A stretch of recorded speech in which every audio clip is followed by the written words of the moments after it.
Now today we come in our study to the 36th chapter of the book of Genesis, and it deals entirely with Esau, the entire chapter. And the Spirit of God follows this pattern all the way through this book.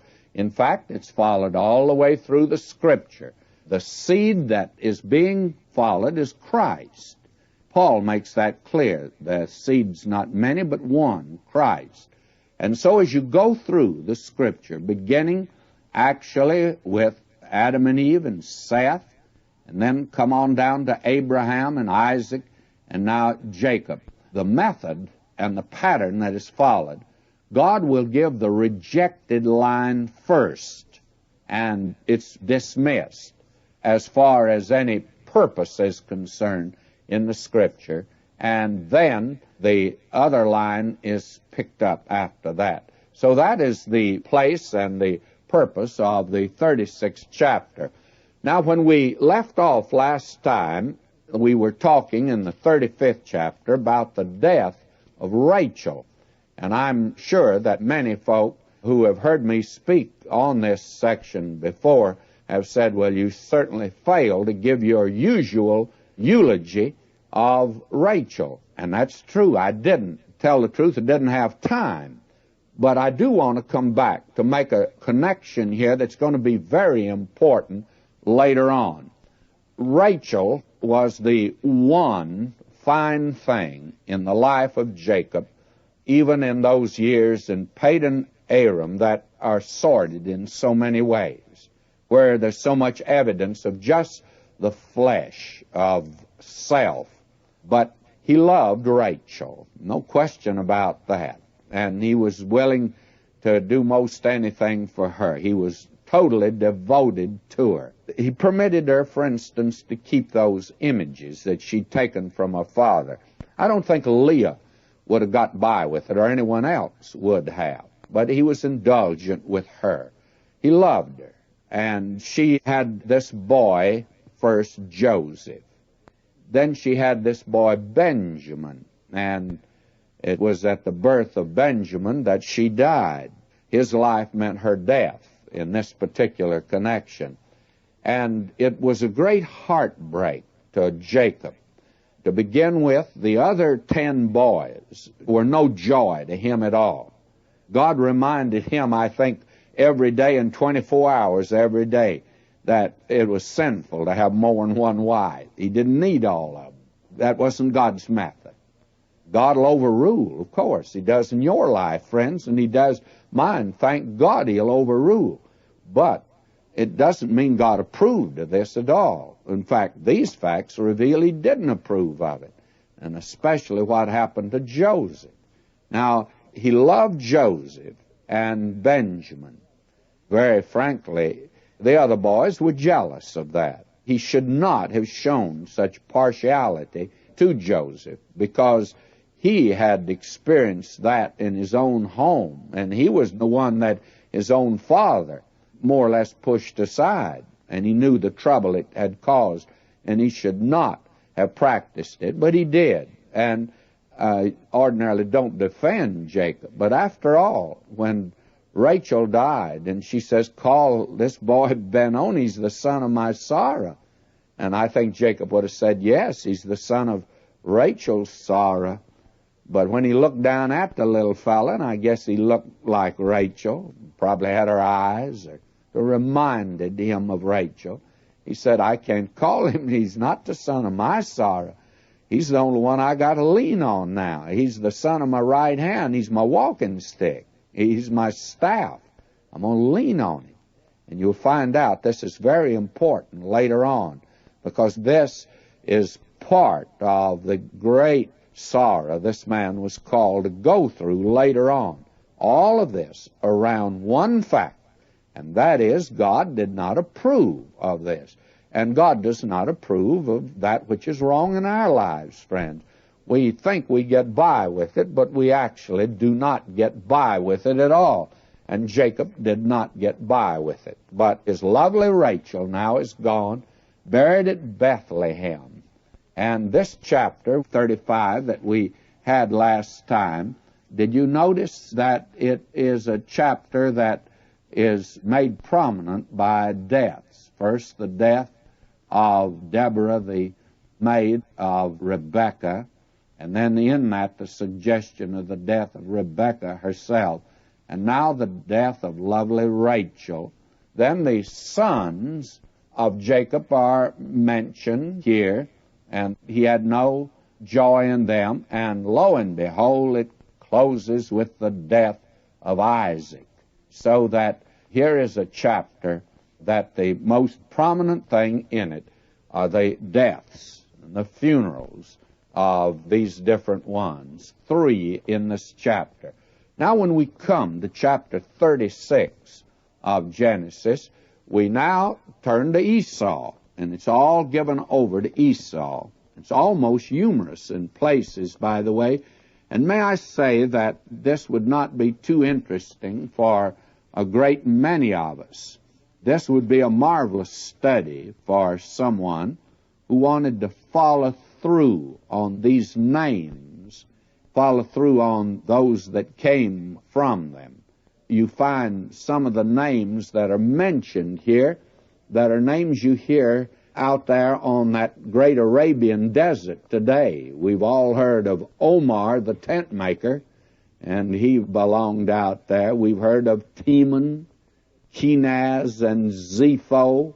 Well, you read the 15th verse here, and you find out all of them are mentioned. Here's the family of Esau. That's where they are, out in that desert. Now, they settled in the land of Edom. And Edom is south and east of the Dead Sea. It's in a mountainous area, and the capital of Edom, the rock-hewn city of Petra, is there today. Prophecy is given concerning that. Remarkable prophecy that stands fulfilled. In fact, it's fulfilled there today. God said it would be just exactly as it is. It's a prophecy. We'll see when we get to it. Isaiah and Jeremiah and Ezekiel all mention this particular section and this particular nation. Now, this nation came from Esau, and 3 times in this chapter it's made very clear to us that Esau is the father of Edom, and that they are synonymous terms. If you look at verse 8, for instance, thus dwelt Esau in Mount Seir. Esau is Edom. Somebody says, well, what's the difference? Well, the difference is just simply this. When you look at this boy Esau, as we first met him in the family of Isaac, and we see him there, the outdoor, rugged type, athletic type, fine-looking boy, by the way, I'm sure that our snap judgment would be, my, there's a fine boy. And outwardly, it might look that way, but if there ever was a man of the flesh, he's the man of the flesh. Several years ago, a Christian girl talked to me about she'd met a fine-looking young man, and tell the truth, they both were fine-looking young people. She had been born in China, not of missionaries. Father was in the oil business and had made very wealthy. And she had met this young man. He was a bank clerk. And I was a bank clerk when I was a young fella, and I knew something about it. I knew one thing, he was a very poor boy. And I know a lot of bank clerks look around for a good marriage, especially among customers that have daughters that the customer has money in the bank. So this boy had met this girl, and he was a handsome brute, fine-looking, rugged type. To me, he looked like Esau. I have a notion Esau looked very much like it. And she was a Christian girl, had been led to the Lord by missionaries out in China years ago. And so she insisted she was going to marry him, and I said I would not marry him. I had counsel with him. She said, I believe that he'll come to the Lord. I talked with him. He had no notion of coming to the Lord. He was wanting to marry that girl. She was beautiful and had money, and he was a man of the flesh, and she married him. And I didn't perform it, I can assure you. In fact, she was provoked with me at the time. But later on, she came back, and she was telling me they got a divorce. She said, I never met a person in my life, Dr. McGee, that was so given over to the things that were secular and carnal and of the flesh. She said, I never dreamed that there could be any person anywhere that in his entire life never had a high, noble, spiritual, wonderful thought. Why, she said he was as crude as they come, that he gave a good impression on the surface. She said he would open the door of the car for me to get in. He was quite lovely when we were courting, but he was as crude as any person I've ever met. Well, may I say to you, that's Esau. And when you see Esau in the family there, maybe you, if you were an attractive young lady and he wanted to date you, chances are you date him because he was attractive. But he was a man of the flesh. That's who he is. Now, somebody might want to argue with me about that and argue with God about it. You made a mistake in setting this man aside. Well, God says, and he always protects himself, over in the little book of Obadiah, you find that Esau is unveiled. Now, Esau is Edom. That's what Moses says here. Esau is Edom. All right? Go down the centuries. In fact, you'll have to go down over 1,000 years. And one little Esau now is about 100,000 Edomites. Each one of them's a little Esau. Now take a look at the nation, and you see what came from Esau. It is like putting Esau under the microscope. Or, as the photographer out here in Hollywood told me about a picture of mine, he says, I want to blow it up. I didn't know what he really meant by that at first. I thought that it was so bad he wanted to put a stick of dynamite under it. But what he meant was he wanted to take a small one and make it a great big picture.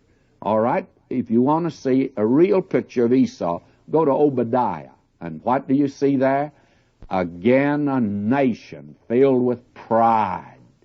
And God says, though you be lifted up like the eagle, and you make your nest yonder in the tops of the mountains, God says, I'll bring you down. And what is pride of heart that they were guilty of?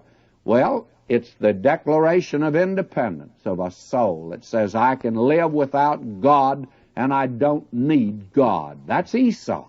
And you'll have to wait till we get over there. And then when you come to the last book of the Old Testament, God says, Jacob have I loved, and Esau have I hated. And God never said that till you go down over 1,000 years.